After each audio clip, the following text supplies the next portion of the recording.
A gente também já entendeu, né, ao longo até da nossa experiência aí de vida, que as drogas elas geram tolerância, né? E aí quando a gente pergunta o que é tolerância, a pessoa fala assim, a pessoa usa e não faz efeito mais. Na verdade não é isso, tá? A tolerância a drogas, como esse gráfico está mostrando bem legal aí pra gente, ela mostra que quando o indivíduo ele começa a usar a droga várias vezes, ele precisa aumentar a concentração daquela droga para atingir o mesmo efeito.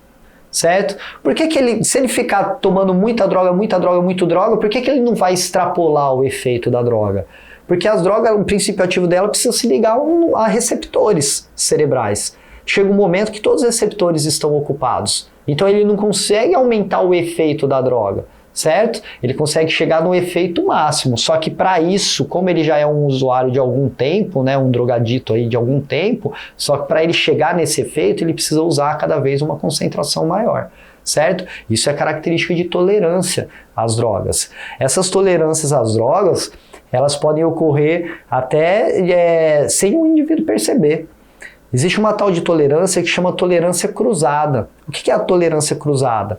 Suponha que eu tenho uma droga A com um determinado princípio ativo e uma droga B com um princípio ativo muito parecido com essa droga A. Às vezes com um mecanismo diferente, mas princípios ativos muito parecidos, tá? O cara só usou a droga A. Aí um dia ele vai usar a B. Quando ele vai usar a B, ele já tem que usar uma concentração maior. Por quê? Porque ele já está tolerante à droga A, mas ele gerou uma tolerância cruzada à droga B pelo princípio ativo ser semelhante, né? Então, às vezes, a anfetamina e a cocaína têm relações de tolerância cruzada, tá? É óbvio também que a gente tem algumas tolerâncias que são subjacentes, né? Que elas acontecem pelo uso constante e pela ação fisiológica mesmo, como a gente falou, na nossa barreira hematoencefálica. Uma dessas tolerâncias subjacentes são as tolerâncias funcionais.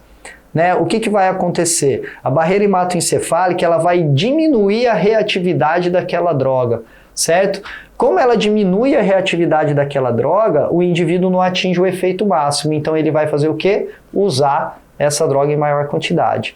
A mesma coisa acontece quando a gente tem tolerância metabólica, só que agora ao invés de diminuir a ação da droga, vai diminuir a quantidade de droga que chega no sítio de ação.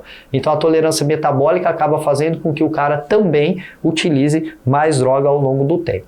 Ok? Lembrando que a partir do momento que o indivíduo teve contato com a droga, ele já teve a sensibilização com aquela droga, né? Então aquele já é o primeiro uso e isso já vai, se ele continuar aquele uso, isso já vai começando a determinar o desenvolvimento dessa tolerância.